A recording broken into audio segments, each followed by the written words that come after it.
Bonsoir à tous et bienvenue sur cette chaîne qui, je l'espère, deviendra la vôtre. Une chaîne dédiée à un sujet qui nous concerne tous, sans exception, l'argent. Plus précisément, comment le faire fructifier. Car oui, l'argent est un sujet tabou. On ne l'aborde pas en société. On ne le revendique pas. Et pourtant, il est au cœur de nos vies, de nos choix, de nos libertés. Alors ce soir, on brise ce tabou et on s'attaque à un sujet essentiel, l'investissement. Aujourd'hui, nous allons décrypter ensemble les 5 principaux types d'investissements qui s'offrent à vous. Des actions aux crypto-monnaies, en passant par l'immobilier, nous allons décortiquer chaque option, peser le pour et le contre, et surtout, comprendre les risques et les opportunités. Alors, prêts à investir en vous, c'est parti! On commence fort avec le premier type d'investissement, les actions. Vous avez forcément déjà entendu parler de la bourse, de Wall Street, de ces traders survoltés qui crient dans tous les sens. Eh bien, sachez que derrière ces images un peu clichés, se cache une réalité bien plus accessible qu'il n'y paraît. Acheter une action, c'est acheter une part d'une entreprise. Vous devenez actionnaire. Un peu comme si vous étiez propriétaire d'une toute petite partie de cette entreprise. Et qui dit propriété, dit potentiellement bénéfice. Si l'entreprise se porte bien, que son activité se développe, la valeur de vos actions augmente. Vous réalisez alors une plus-value si vous décidez de les revendre. Imaginez un instant, vous achetez des actions d'une jeune entreprise innovante qui cartonne quelques années plus tard. Votre mise de départ est multipliée. Vous voilà avec un joli pactole. Mais attention, investir comporte des risques. Si l'entreprise dans laquelle vous avez investi connaît des difficultés, la valeur de vos actions peut baisser.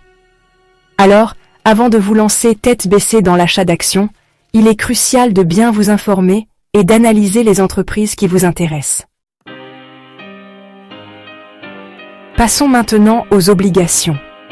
Imaginez plutôt vous prêtez de l'argent à un État, à une entreprise, et en échange, ils s'engagent à vous rembourser avec des intérêts. C'est ça, une obligation. L'avantage principal des obligations, c'est leur relative sécurité. Comparées aux actions, elles sont considérées comme moins risquées. Vous savez dès le départ combien vous allez toucher d'intérêts et à quelle date vous serez remboursé. Mais qui dit sécurité, dit souvent rendement moins élevé.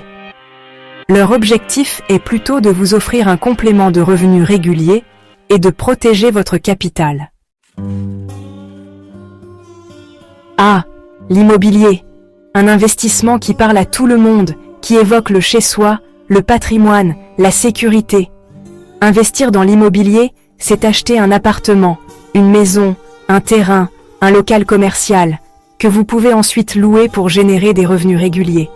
C'est l'investissement locatif, un grand classique.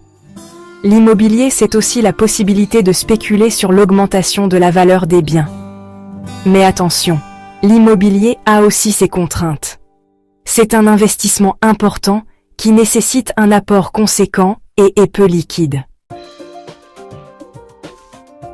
Vous vous sentez un peu perdu face à toutes ces options ? Vous n'avez ni le temps ni l'envie de vous transformer en expert de la finance? Pas de panique, les fonds de placement sont là pour vous simplifier la vie. Imaginez un grand panier dans lequel on met plein d'actifs différents, des actions, des obligations, de l'immobilier. Ce panier, c'est un fonds de placement. En investissant dans un fonds, vous achetez une part de ce panier et vous profitez ainsi d'une diversification de votre épargne. L'avantage principal des fonds de placement, c'est qu'ils sont gérés par des professionnels. Bien sûr, comme tout investissement, les fonds de placement comportent des risques. On termine notre tour d'horizon des investissements avec un sujet qui fait couler beaucoup d'encre et qui suscite autant d'enthousiasme que d'inquiétude, les crypto-monnaies. Le Bitcoin, l'Ethereum, vous en avez forcément entendu parler. Ces monnaies virtuelles, décentralisées, qui échappent au contrôle des banques centrales, fascinent autant qu'elles inquiètent. Une chose est sûre, les crypto-monnaies sont extrêmement volatiles. C'est un investissement à très haut risque, réservé aux investisseurs avertis et aux amateurs de sensations fortes. Voilà. Vous connaissez maintenant les 5 principaux types d'investissement. Des actions aux crypto-monnaies, en passant par l'immobilier, les obligations et les fonds de placement, vous avez un éventail de possibilités pour faire fructifier votre argent. N'oubliez jamais que l'investissement n'est pas un jeu. Il est crucial de bien vous informer, de comprendre les risques et les opportunités de chaque type d'investissement. Et surtout, d'investir en fonction de votre profil d'investisseur, de vos objectifs et de votre horizon de placement. À très bientôt pour de nouvelles aventures financières. Un grand merci à notre sponsor. Sans son aide, nous n'aurions pas pu réaliser cette vidéo. Retrouvez les produits sur notre site de vente en ligne, harmonieféminine.com.